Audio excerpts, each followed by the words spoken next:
Good afternoon, and welcome to Blixx All About Horses and Their Care, where our motto is companionship, care, and commitment. I'm your host, Gabriela Rodriguez, and today we have part one of a series called Your Horse's Future, and the show today is called Preparing the Will. For those of us that have horses, a lot of times maybe we don't realize that if we have them, they're part of our family, we care for them just like we do our dogs, our children. We should have a will in place so if something happens to us, our horse can be protected, and that's what I always thought wills do, is protect the things that you care about. So our guest today is Stephen Hodson, attorney at Kennebunk Law.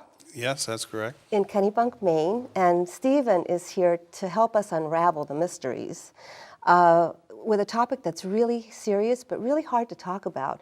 I'd rather sit here and talk about care and behavior all day long than talk about my will and what might happen to my horse, because it's scary, and maybe you can help us not feel as badly if we haven't done what we're supposed to do, and tell us what the will is supposed to do. Can you give us a little bit about your background? Sure. I'm an attorney. I have a general practice in Kennebunk. I was born and raised, and have been raised, so far, as they say, in Maine. I grew up in northern Maine. Actually, anecdotally, I went to a one-room schoolhouse when I was in first grade. Wow. This is a long ways up. We're not dating you, right? No, not at all. Yeah, there's probably still a lot around. But the thing that makes me think of it now is it was a one-room schoolhouse with 4 grades in it, no running water, and two of my classmates, both girls, rode their horses to school. Oh my gosh, yeah. But anyway, I grew up in northern Maine. I went to the University of Maine at Orono College, University of Maine Law School, which is in Portland. And then I settled when I graduated from law school in Kennebunk back in 1977, and I've been practicing there since. I had my own firm since 1987 in my location now on Route 1. So. That said, again, I do general practice, but estate planning, wills, trusts, probate are one of those general areas of practice that I do quite a bit of work in. And as with now 37 years of practicing, it's becoming a larger portion than when, we'll say, I first started out of law school. This is a function of how old I am, my clients are. They're more likely to be, needing wills, and then unfortunately, people are dying, and and their wills are coming into effect, and implementing what the people planned for, hopefully, a number of years before their death. Yeah, it's a tough situation in your job. I'm sure you do it very well, but it's got to be a little bit tough too. But before we talk about that, I had one question. Where in northern Maine? Holton. In Holton, I think I kind of know where Holton, isn't it up close to Bangor? Oh, Did I say Bangor right? You said Bangor right. It's about 120 miles north of Bangor, but it's in it's way up county. There. But it's the actually there's another. Well, no, Aroostook County. Aroostook County, excuse me. Skowhegan is also in Aroostook County, right? Or, no, that's in, I think, Somerset or something. But Aroostook County is the northernmost, the whole tip of things, and so. Wow, so you're very familiar with the state. Well, yeah, I guess I started in one end and, You're I'm in down in the other end now. Right? Well, that's interesting, and I didn't realize that you were a native, too, of Maine. Yeah. Well, that's wonderful. Yeah. So you're accustomed to these winters that we've had with 4 feet of snow, right? Well, no big deal. I'm having flashbacks this winter because this is what I do remember it like as a child, but I haven't seen it like that. As an adult. As an adult until now. Yeah, I think we see things differently, right? When you're a kid, you want to play with it. You kind of wonder about the scale of it and so forth, but yeah, right. I also like to ask my guests about their pets. Yeah. Do you have any? I have 2 dogs, Buster and Roxy. Buster's a Boston Terrier who's... It's an appropriate name. Yeah, he fits it. He's 7 years old. And then Roxy is a rescue dog that we got about 2.5 years ago, who is a combination of a Boston Terrier and a Chihuahua. Oh my gosh! Wow, what does that A lot look of like? energy. Yeah, we should have brought pictures. Yeah. But that's very cute. So do you take them to the beach? Oh yeah, we take them, all over, but they mostly around What a our property. combination, yeah. We have an electric fence, so Nice. it's nice to, and we have quite a bit of room Yeah. where we are, so they can go out and play around. Yeah. So Well, animals are wonderful. they certainly are. Yeah. Before we talk about the wills, because I want to just speak in generalities about what a will is, because we're not only talking to horse people out there, but just mainstream. Everybody Right. is interested in all of this. So do you have any familiarity with horses? Yes. Well, in a general sense, I'm not. I'm not a horse person, as people that are would know. But I have had some exposure to the horse world, I guess I would Yeah, say, that's a good term. and actually have owned 3 horses. So I'm somewhat familiar with the expenses Costs. and all those things that go along with it. Yeah. I was not the rider, but I had a daughter who was very, very involved with horses from her pre-teen years through like about age 17. Yeah. So I have, as I say, I've seen, what's involved in terms of the expenses and being around barns. The and, time, And the right? time. Oh yeah, it was enormous amounts of time. Yeah. And even if horses aren't in your backyard, it's a whole lifestyle change, Right. because instead of going there, you go to the barn. To the It's always barn, to the right. barn. Going to the barn. Yeah. So, so you have, like you said, an idea of what we're talking about here. Right. So should we start off talking about wills, and what is a will, and what is it for? Okay. Well, in general, a will is a written document that is a person's chance to say in advance or control in advance of their death how things are going to play out after their death. Okay. And so it is a very important document.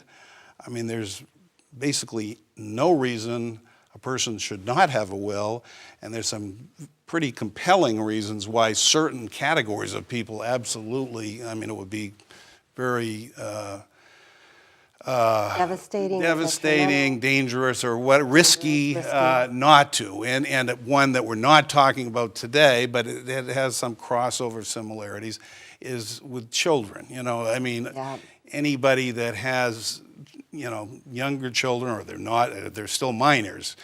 I mean, there's a whole range of issues that come into play that if they're not addressed in a will, things will happen, but they may not happen exactly the way the person would have liked them to happen. So horses are another, a sub-example, I guess, of a particular aspect of a person's life that would that could be helped by a will. I mean, the will would serve a number of other purposes that Sure. would be beneficial anyway. Right. But there certainly could be circumstances that could be addressed rather than left up in the air, which is what happens if either you don't have a will or you don't address in your will a certain subject. In this case, what's going to happen to a horse or horses after the death of the owner.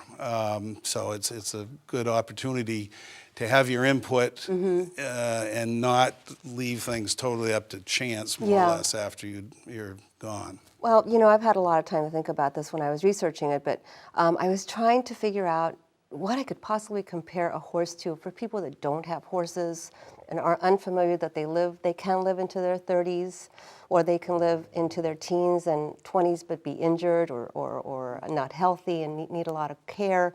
But basically, they're really one of the neediest animals in captivity. They can't live without a person taking care of them. A dog, you hear about dogs sometimes escaping, and then they live out in the wild, and they have the maybe capacity to do that, maybe not very well. But a horse just can't do that.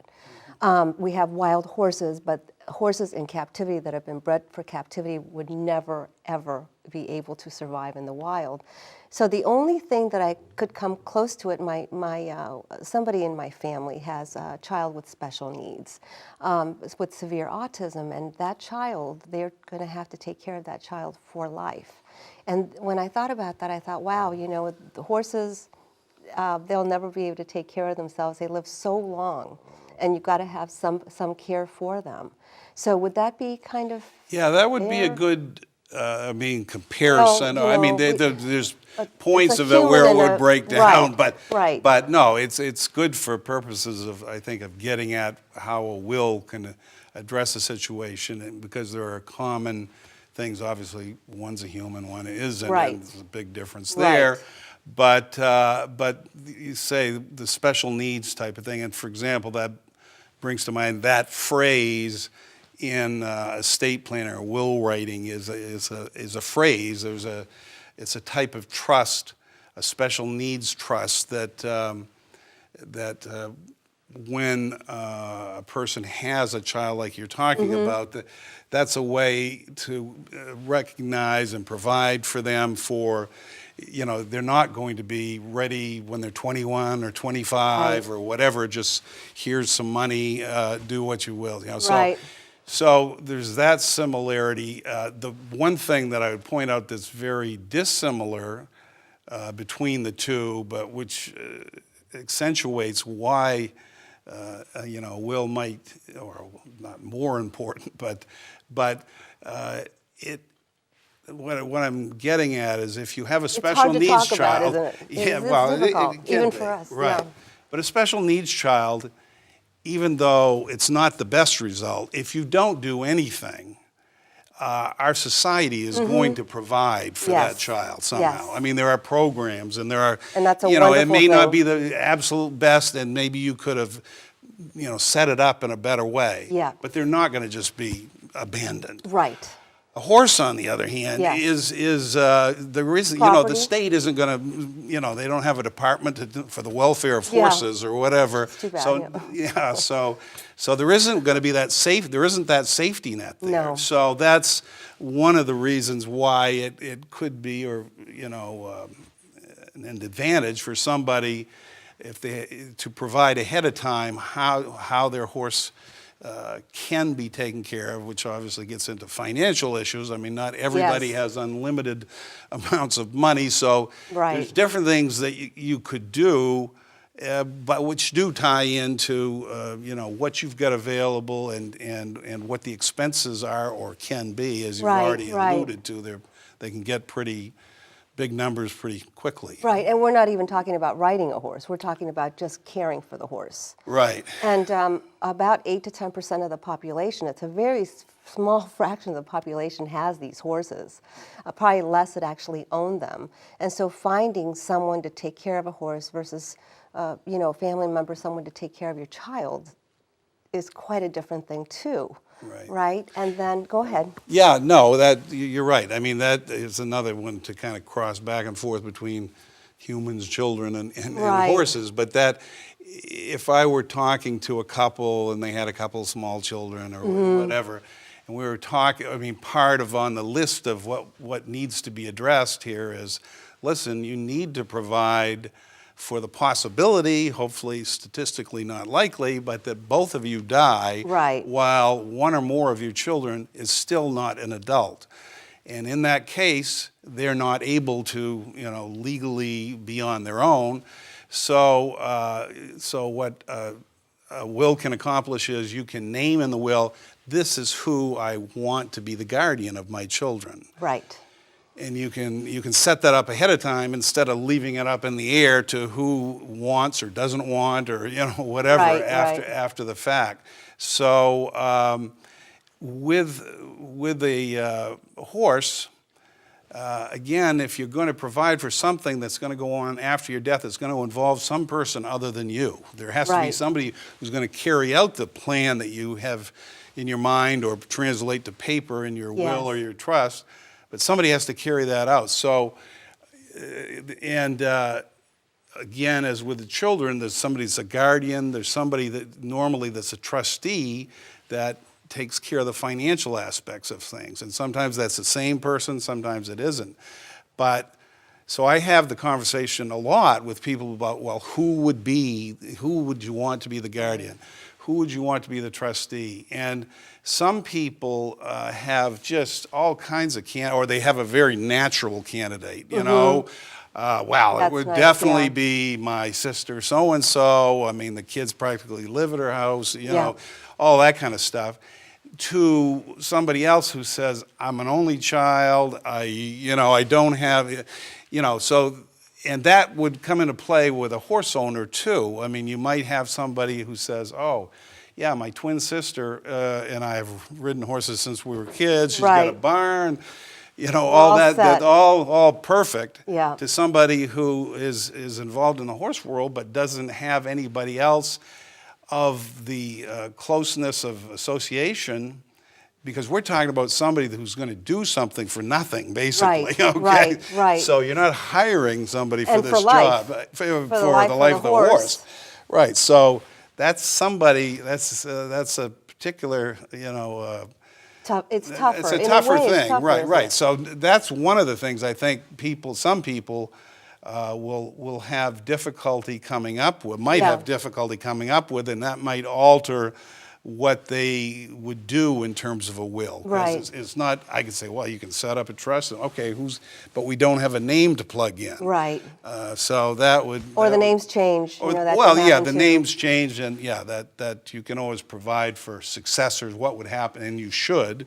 Right. If you have, say, I'd like it to be so-and-so, but if anything happens to so-and-so, because it might be over the course of 15 or backup 20 plan. years, yeah, I'd like somebody else as Right. a backup. So just out of curiosity, in your practice, or just in general, how many people, what percentage of the population do you think should have made a will already and still are struggling? Oh, okay. Well, I don't have, real hard statistics, but just being in something as long as I've been in it, Yeah. and just seeing things over and over, I can't put a real number on it, but I can tell you it is it's not an insignificant number. Yeah. So, it's more than it should be. Yeah.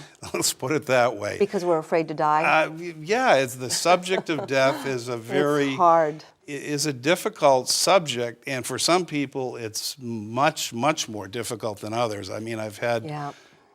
many times I've had clients that have put it off, or finally they come and they do it, but Yeah. they've been putting it off for 25 years or Yeah. something, and they finally get around to it. Some people don't finally get around Yeah. to it, and And something unfortunately I happens. see that, see the aftermath of that Yeah. sometimes. But I don't know, but I would guess that there's,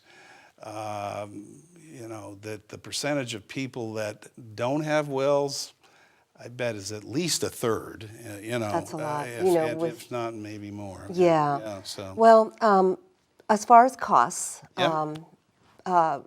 just an idea for people that don't know what horses Right. cost.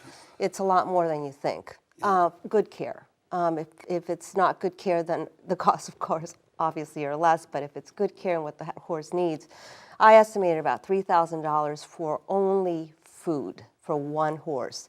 And you have to remember that if you will have one horse, they're companion animals or herd animals, and they really need, if you can have another horse, that's ultimately the best situation for the horse. But if you just have one, around $3,000, and that would cover hay, about a bale, maybe more a day, grain, which almost every horse has to have, and I put in the farrier there to just trim their feet, no shoes. Shoes, that $50 on the average is what it costs for the farrier to come out and trim your horse's feet, maybe a little bit less, but no shoes. Shoes, we're talking a whole different ballgame. So that's not the vet. That's not the fecals or the wormers. That's not any medications. That's not the teeth, because the teeth need to be floated and taken care of. All that is routine care, but it's very important care. And that's not talking emergencies. That's not talking colics. I had a couple of emergencies within 1 year that cost me almost $1,000. So you put all that into consideration. Now we're talking a completely different picture, and people have to understand what those costs are, because if you're going to will your horse to someone and you don't have enough funds, you've got to try to figure out how that's going to work. Right. And so what I did, and this was really difficult for me as a horse owner, but I had to try to categorize it so I could look at it. And the way I did it was, okay, so if you have a horse, you have basically two options. And you have to tell me what you think. I think these are the only two that I could see. One, of course, is life in making sure that horse goes to another home and being able to provide for that horse for the rest of his life, or horses, or 5 horses, or 10 horses. I mean, I have 2, people have more. Or what I call sedation and humane euthanasia. And I just wanted to say something about that. It's very difficult. It's very difficult to talk about, but it is humane euthanasia. And for whatever personal reason you have, if you're afraid that your horse or horses are going to end up in neglect, which is very prevalent, abuse, training abuse, there's all kinds of bad situations out there that could happen, or they could end up on a truck to slaughter. Or your horse is old, or your horse is arthritic, or your horse is sick, that may be something that you need to think about, whether that should be an option. And of course, you have to talk to your vet to see if your vet is on board and supportive of that. Right. What do you think that those basically the only two? I think, yeah, I would say those are the only 2 with maybe a 1A in there, which is, the life or not life. Being the sedation or humane euthanasia. Humane euthanasia, and the other being providing for the horse, right. More or less for the rest of its life. Yeah. Is, I guess, at least there could be an in between where it because there are going to be a significant number of people who aren't going to be able to afford the provide for the rest of the horse's life. Right. Okay, either because they just flat out don't have that much money, or in proportion to what they have, it's too large a sum, given that they have children and other sources, other responsibilities, and it would be taking like 50% of their estate, or something like that. So, and that's a very viable, very important point to make to people when they say, "Oh yes, I'll take your horse, no problem." Well, right. They've got to think it through a little bit. So you've got that, or you've got, well, you can't afford to have it taken care of forever, but then I suppose there could be something that's somewhere in a little bit in the middle.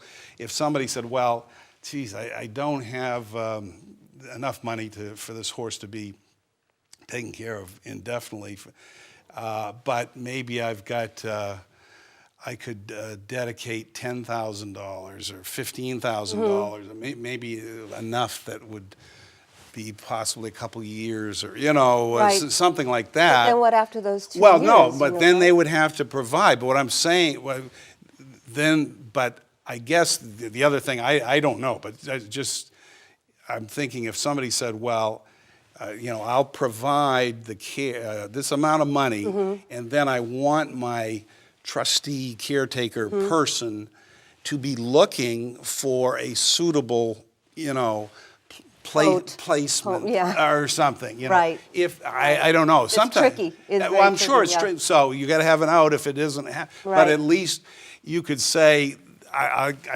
can provide a period of time, so it's not totally beyond question. Right. Which would help, because that gives you some time. Some time, right? And especially, I don't know, like in the horses that my daughter had, that we had. I mean, we had 3 horses, and we got one, then we sold it, we got the second one, we got the third one, and then we sold them all, but they were riding horses, they had some value. Right. So it depends, I mean, so some horses, that might be, but you'd have that's the horse world. So you'd have that, but there'd be others that wouldn't have a monetary value so much, but still, if there was at least an interim period of time where they were provided for, and it gave your designated person that period of time to not have to rush and say, oh, I've got 2 weeks, or Right. I've got to What a pressure, yeah. turn her over to the vet for euthanasia or whatever, to at least explore possibilities. And you know, maybe it certainly wouldn't happen every time, but maybe every once in a while the great thing would happen, you know, some young girl comes along that's been riding and wants her own horse. I don't know, you know. Well, there's lots of different scenarios, but right, the point is that it's difficult. It's really tricky. It might even be trickier than a child, and it's important, at least if you're not doing your will, to think about it. Yeah. Put on paper, write some names, figure it out, so you don't end up, your horse doesn't end up in that situation, and really weigh the options and figure out, talk to your vet, you know, figure out what you think, or where you, how do you put it, what best place it would be that your horse would end up. And sometimes, unfortunately, in the horse world, there's so much, so many things that happen that are very serious and very bad for the horses, that in trying to protect them, some people might think that they may be better off not to be put in that, like Black Beauty, for example, right? Everybody knows about Black Beauty.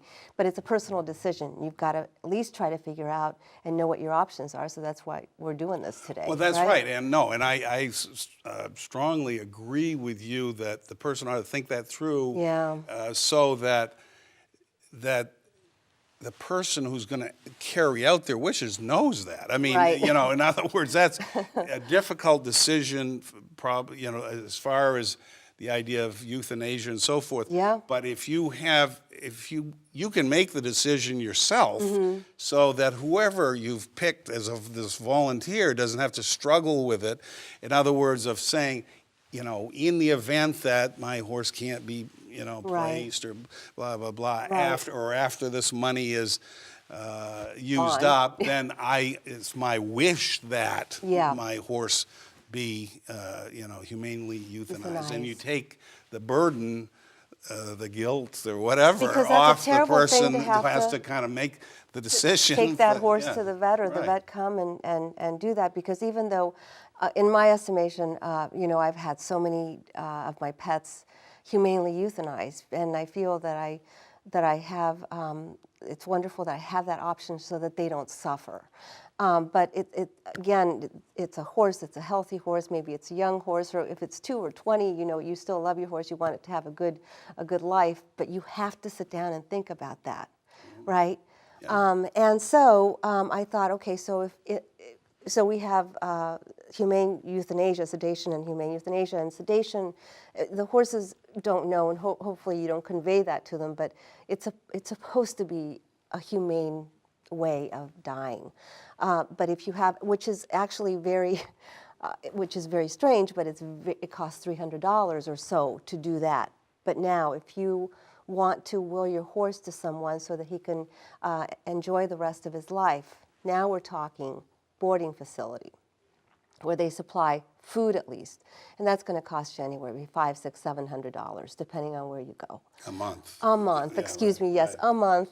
That does not include vet bills, doesn't include ferry, doesn't include any important, necessary routine treatment. It doesn't include companionship. Who's going to spend time? And by companionship, I don't mean riding the horse. The horse needs exercise. Who's going to give the horse exercise? It can be done from the ground or from riding, but he needs companionship. Another horse, someone to talk to him once in a while. You know, there's a lot that you have to take into consideration. So, and then certainly if you euthanize your horse, the other decision you have to make is, do you want your horse cremated? Do you want your horse buried? What are you going to do? How much does all that cost? And you've got to put it together. Right. And those are all things that you can make known in your estate planning documents. Again, so somebody doesn't guess whether you would have wanted well, because you don't want to put anybody through that. Or you know, any particular. And you can die in peace and peace of knowing that your horse is going to be taken care of in one way or another, and that you're not going to put anybody through a horrible struggle, because you don't want to do that either. So then the legalities, the trusts, a lot of legal terms that you gave to me that are really important. Talk to me about all that. All right, well, I just mentioned briefly at the beginning what a will, okay? So Yeah. a will is something that says this is what I would like done with my property, and a horse is actually, property. Yes, It's not a, it is property. it's not a human, so it falls in that category. But then a trust is another type of device which can be part of a will. People a lot of times think of, oh, so-and-so has a trust. Well, yes, you can have a trust. I can set up a trust for you today, and it could go into effect today and so forth. But it's also very common to have trusts that are just part of the will, because they're only going to deal with things that are going to happen after you die. Yeah. Which is more or less what we're talking about Right. here. The same thing with children. I give that example. A lot of times the trust for the children is just in the will. There doesn't need to be a trust set up now, because nobody's going to put the money in there now. Yeah. You don't know how much it's going to be, so it comes Right. into play at the time that somebody actually dies. But the idea of a trust is that there has to be a trustee. As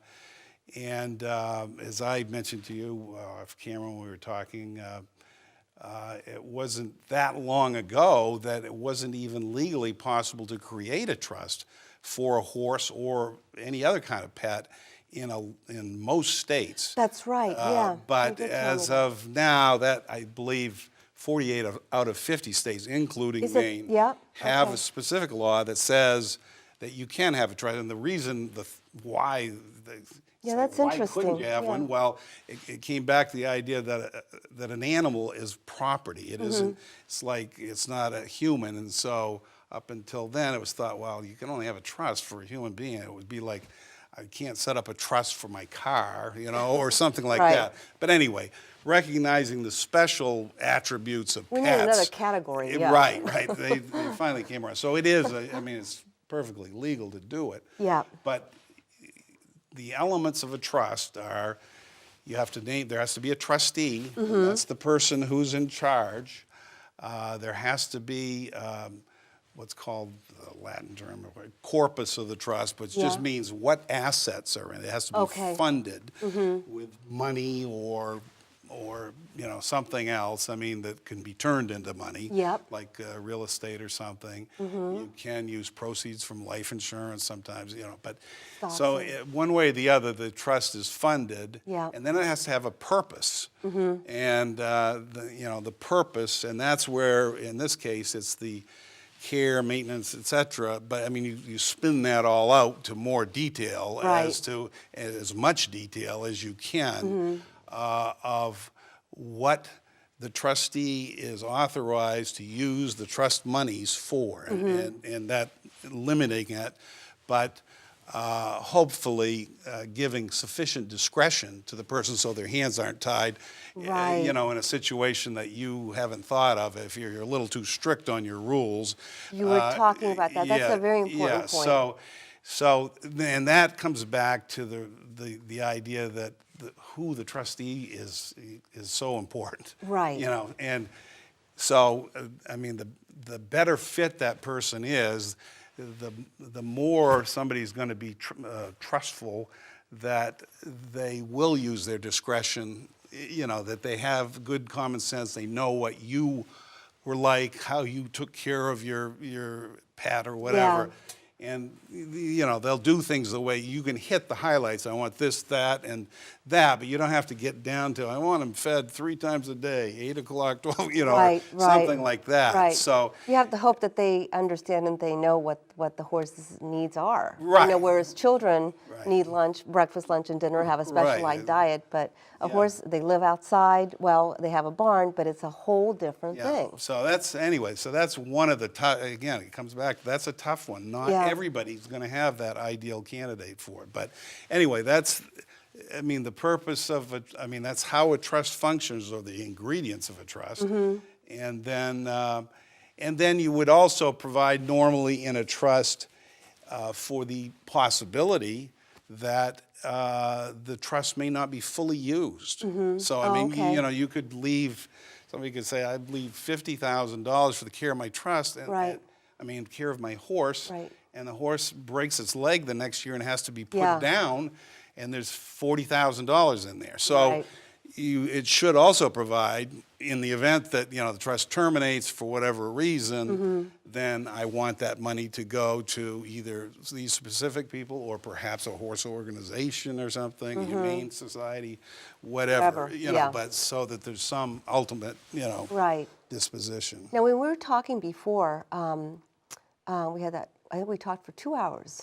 I think it was a 2-hour conversation. Yeah, it was a but good one. You talked about a trust, was it a trustee and a caretaker? Yeah. You have two different people, which could Yeah. be a good thing. Yeah, that's a kind of a variation of things that you could have a trustee who would be financially responsible for things.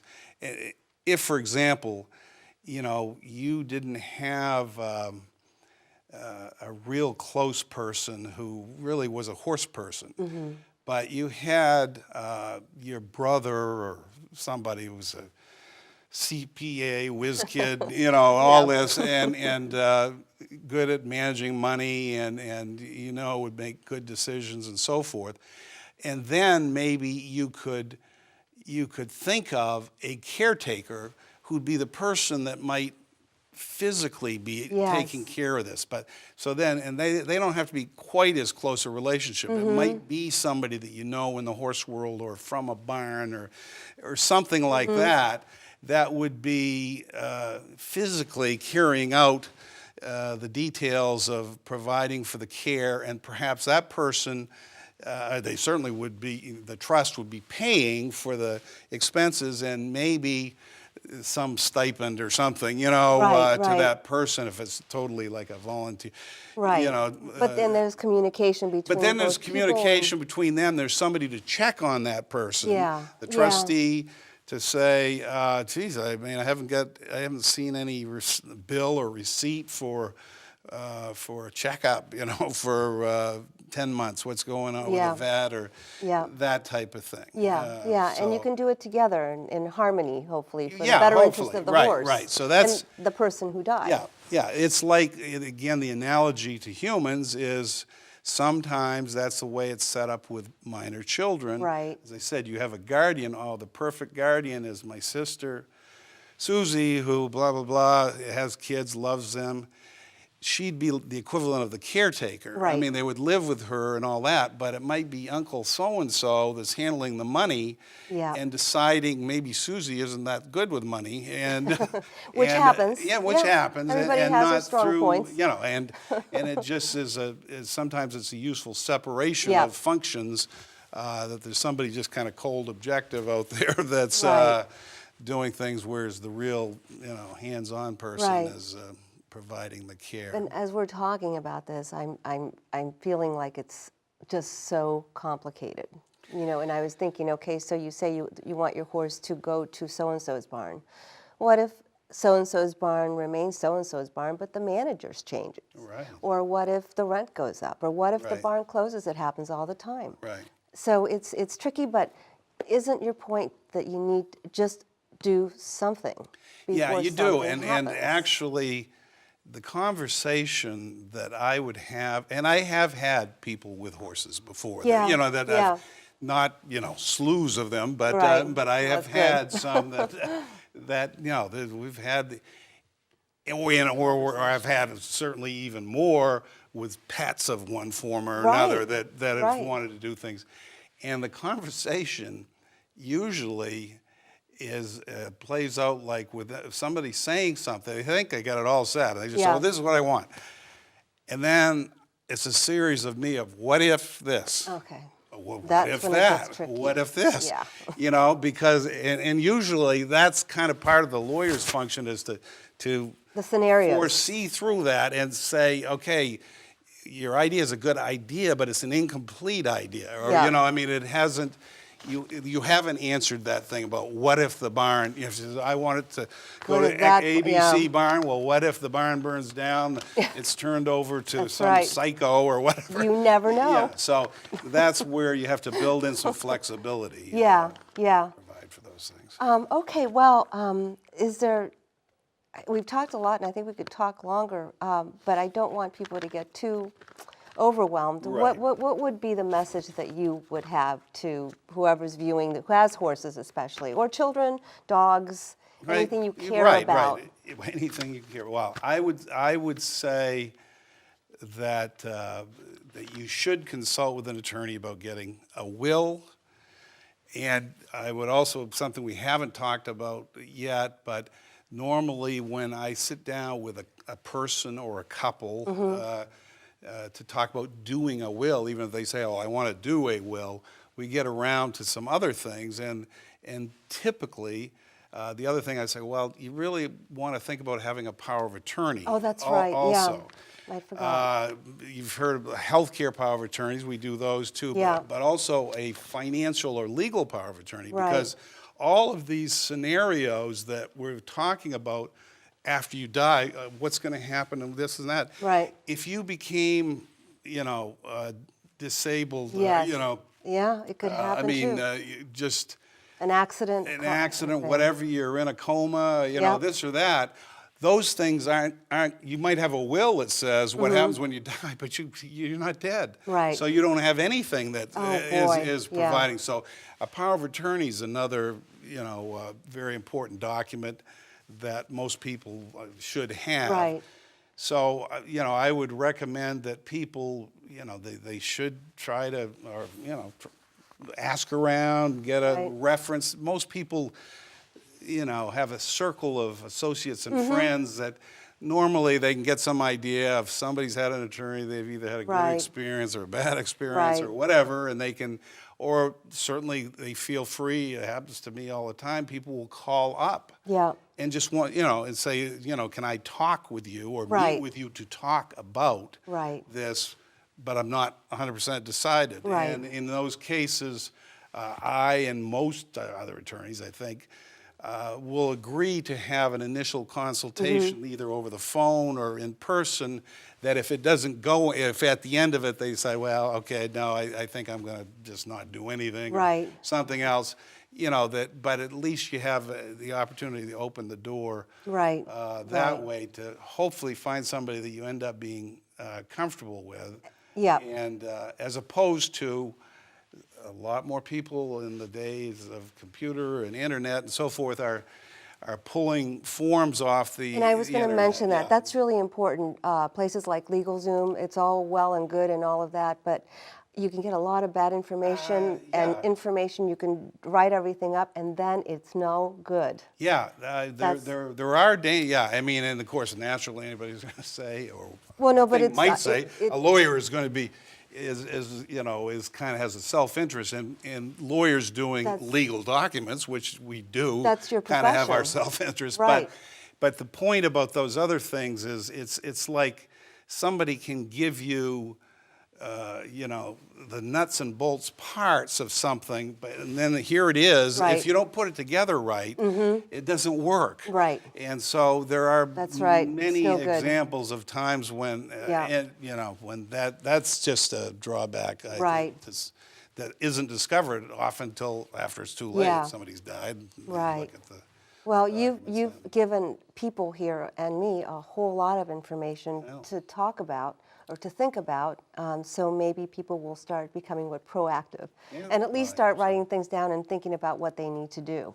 Right, if nothing else, right, thinking things through, Yes. having discussions with people who were close to them, Right. so that those people at least know, even if they don't get around to getting Right. it down on a totally, airtight written document. Yeah, at least start it. Right. So thank you so much for all this very valuable information. my Now, to lift the mood a little bit from this very serious subject, I have a few horse sayings, and a lot of some of the horse people out there might be familiar, but I chose some that were sort of like legal, and I was going to see if you could guess what they meant. So the first one is hock, and that's H-O-C-K, and hock usually means a part of the horse's back leg. Now, what do you think it really means to people that have horses? Hawk. Hock. Would it be Hawk a verb is- or a noun? It's a noun. It is still a noun. A hawk. Well, it's not H-A-W-K. No, I get that, like a ham hock or Well, whatever. no, it's like no money. Oh. Financial condition of all horse owners. Oh, in hawk. Hawk. Oh. In hawk. Oh, in hawk. Okay. Now, let's see if you're a little better at this one. Yeah. A bit. Now, here at Blixx Horses, we don't use bits, but Yeah. we all know what a bit is, a piece of metal usually Yeah. that you put in the horse's mouth. Well, what do you think that means? Other than the piece of something that put it. A bit. A A bit. Legal financial terms. Legal financial terms. Okay. Oh, putting the bite on somebody? No money. No, everything money. means no money. It's all gone. It means what you have left in your pocket after you've been to your favorite tack shop. Well, usually what you have left in your pocket is nothing, and you didn't Okay. even get to the tack shop because you had to pay the vet bill. Okay, so then I have just a couple more. Okay, feed. It all has to do with money, you're right. Feed, that's, grain and hay.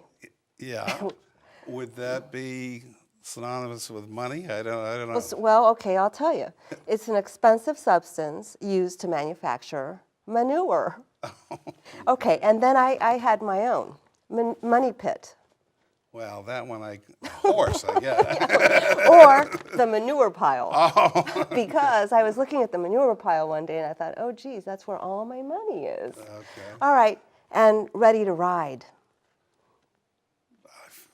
Ready to rock and roll, I assume is a. After midnight, when everything's done. Oh, okay. Meaning, it's a busy A lot life. of work. It's a Okay. lot of work, a busy life.